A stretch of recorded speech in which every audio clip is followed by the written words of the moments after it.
Okay, we had a good week last week. Practiced 3 days, and then brought the team back last night and practiced as always. So we're in a normal routine. Off today, and back at it Tuesday. And looking forward to the game. We've got a lot of work ahead of us. We got some quality reps in over the last week. Obviously, playing a team that's completely different now, in our opinion, than in September, and improved in a lot of different areas. And so it'll be a real challenge for us, but the excitement and the players has been really good, so we're looking forward to preparation and to the game on Saturday. Coach Gundy, were you happy with the way the plan turned out last week for some hard work and some off time? Oh, I thought it was as good as it can be. We got 3 practices and let them off a couple days, and we got to go on the road recruiting. So if you have to have an open week, that's the way you want to spend the time. Mike, you and Texas kind of started the season off in a pretty similar situation. Why have they flourished so much? Well, what do you think's made them improve so much? You know, offensively, why are they so much better now, you think? Well, just from an outsider looking in, their quarterback has gained some experience. They have good players. They're still big, strong, and fast, and can run and make plays. They look very similar to what they have been over the past few years. I think that they're playing hard on defense and running to the ball. And I think they have good players. In terms of straight-ahead physicality, is Texas the most physical straight-ahead team that you faced at this point? I think so.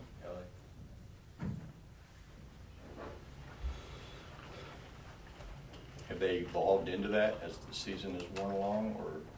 I think they're improved from where they were in the third, fourth, fifth week of the season compared to where they are now. I mean, you'd have to ask them that. I think they'll be the most physical team that we faced up front from size and strength and what it looks like they're trying to accomplish on offense. Is that the biggest reason why you think they've improved, is that they had big, strong, physical players? It just took some time for them to evolve into what they've become now? Again, it's hard for me to really say why they've improved because I don't really know what's going on in their camp. I just know that when I watch them now compared to watching them 4 or 5 weeks ago, in my opinion, they're better. They still have good players and guys that meet the size and the quota and the standards for what you look for in college football players. So when you were building a program here and you had to take certain steps, when you won in Austin for the first time, and then you beat them again a couple of times, how big a step was that in what you built? Well, I think those were big steps for our program. It's been a long time since we had won or beaten Texas here nor there. I can't remember what the World War II. Long time. Yeah. So those are all steps that were important in kind of getting to where we wanted to be as a football program. Well, World War II since you won in Austin, but yeah, it was a one-sided series until recently. Mike, there have been some obvious challenges, I think, for the offense with injuries and that sort of thing. But what do you when you think about the challenges for Mike and coordinating the offense, what do you maybe there's stuff that we aren't as aware of that have been challenges along the way for him and the guys in the offensive room? Other than the obvious, I mean, Yeah. nothing. I mean, it hadn't really been anything. We're working through a new quarterback and a young offensive line and a little bit experienced, and it just takes a little bit longer than what most people would want. They're improving, they're getting a little better, but it just takes some time. Have you reached a point where nothing in the conference surprises you anymore? There's not really much in college football that's surprising. I've been saying that for 5 years and nobody's believed me, and I think now everybody's buying into it. It's just reached a different level, it seems. It's that way from here on out. It'll be that way from here on out. And this league, it will slowly but surely over the next few years develop like what people have thought about the SEC West, because of the way it's fallen with the playoff system, with the geographical locations, with the conference, with playing everybody 9 games, and it's what it's going to be in the future here in this league. You recruited really well, let's say A&M, when they were in the conference. In fact, you probably surpassed A&M if you combine recruiting plus the results on the field. But TCU and Baylor kind of new wild cards now? Sure. That you have to contend with what Sure. they've done with facilities and et cetera? Baylor has new facilities. TCU has new facilities. Their university is located in a state that has approximately 350 Division I prospects a year. So as we move forward, the schools that have joined this league or have been in this league that have upgraded facilities will continue to do well and will be challenges for all of us. And so as we move forward, we have to really be smart in everything we do and make really good decisions in recruiting and so on and so forth. But this league, the way that it's panning out over the next few years is going to be really, really strong. When you've had a guy become draft eligible, and he really had a legitimate decision to make, would you go, and I'm referring to Tyreek, would you go to him and talk to him proactively, or would you just wait for him to come to you at some point? What's the process typically been with guys like Okong and Dez and those guys? In history for us, once the season's over, those guys will sit down, they get a draft analysis, and they'll meet with the coaches, strength coaches, and kind of find out where they are, where we think they are, and what their future is. And surprisingly, each one of them have kind of a different goal, and then we give advice, but ultimately it'll be their decision. They're just like having a son at home that's a college kid or a high school kid. They're going to do what they want to do based on the information they can gather. I mean, with Tyreek, you've known since you first laid eyes on him that he was an exceptional athlete. But how much better a football player is he today versus just like when you went to Arlington to play Florida State? How much has he grown? Well, I think he's better. I think he's got a ways to go if you're talking about competing at that level. They're the best of the best. And I think that he eventually could make that, but he needs some time and some development in several areas. And at some point, he or somebody who's given him information will have to make a decision on his future. But in my opinion, he needs some fine-tuning in certain areas, and we're trying to work with him this week to get him ready to play Texas. So your advice, or if it was solicited to Blackman, let's say, at his decision time, now he decided to stay another year and then he left as a junior, but you agreed with the decision at the time when he decided to go? I'm not sure that there's many of them that are ready to come out early. That game is considerably different than this game. And, you know, if you just look at all the different players that have come out, I think one of the best examples is the quarterback for the Colts. And he was certainly ready to come out after his junior year. I think he stayed his junior year. Is that not right? And he'd come back for his senior year. And from then until he came out, in my opinion, he was a much different football player because he's a year older and more NFL ready, in my opinion. I've never coached in the NFL, so I don't have a clue what they look for or what their opinion is. But he was just more ready, and I think that he's having success in the NFL earlier than other guys because he stayed another year. So all of your guys who did leave, when they could have come back another year, you thought they all could have benefited from one more year at this level? I think so. Even Dez? I think so. I think that it's just a different game, and there's so many other variables involved when you get to that level with the way they handle themselves, money, media, outside interest. We have a pretty good hold on grasp on our players because they're in class, study halls. We know where they're at all the time. I'm guessing in the NFL they have more freedom. I just think sometimes young people aren't ready for what's there. And one more year of age development, maturity, physical development couldn't hurt them, in my opinion. Mike, is there anything you can do offensively to change what's been happening the last month? I mean, is there anything other than just try to make incremental little steps here and there, or is it Just keep pretty much moving. it? Just keep moving forward.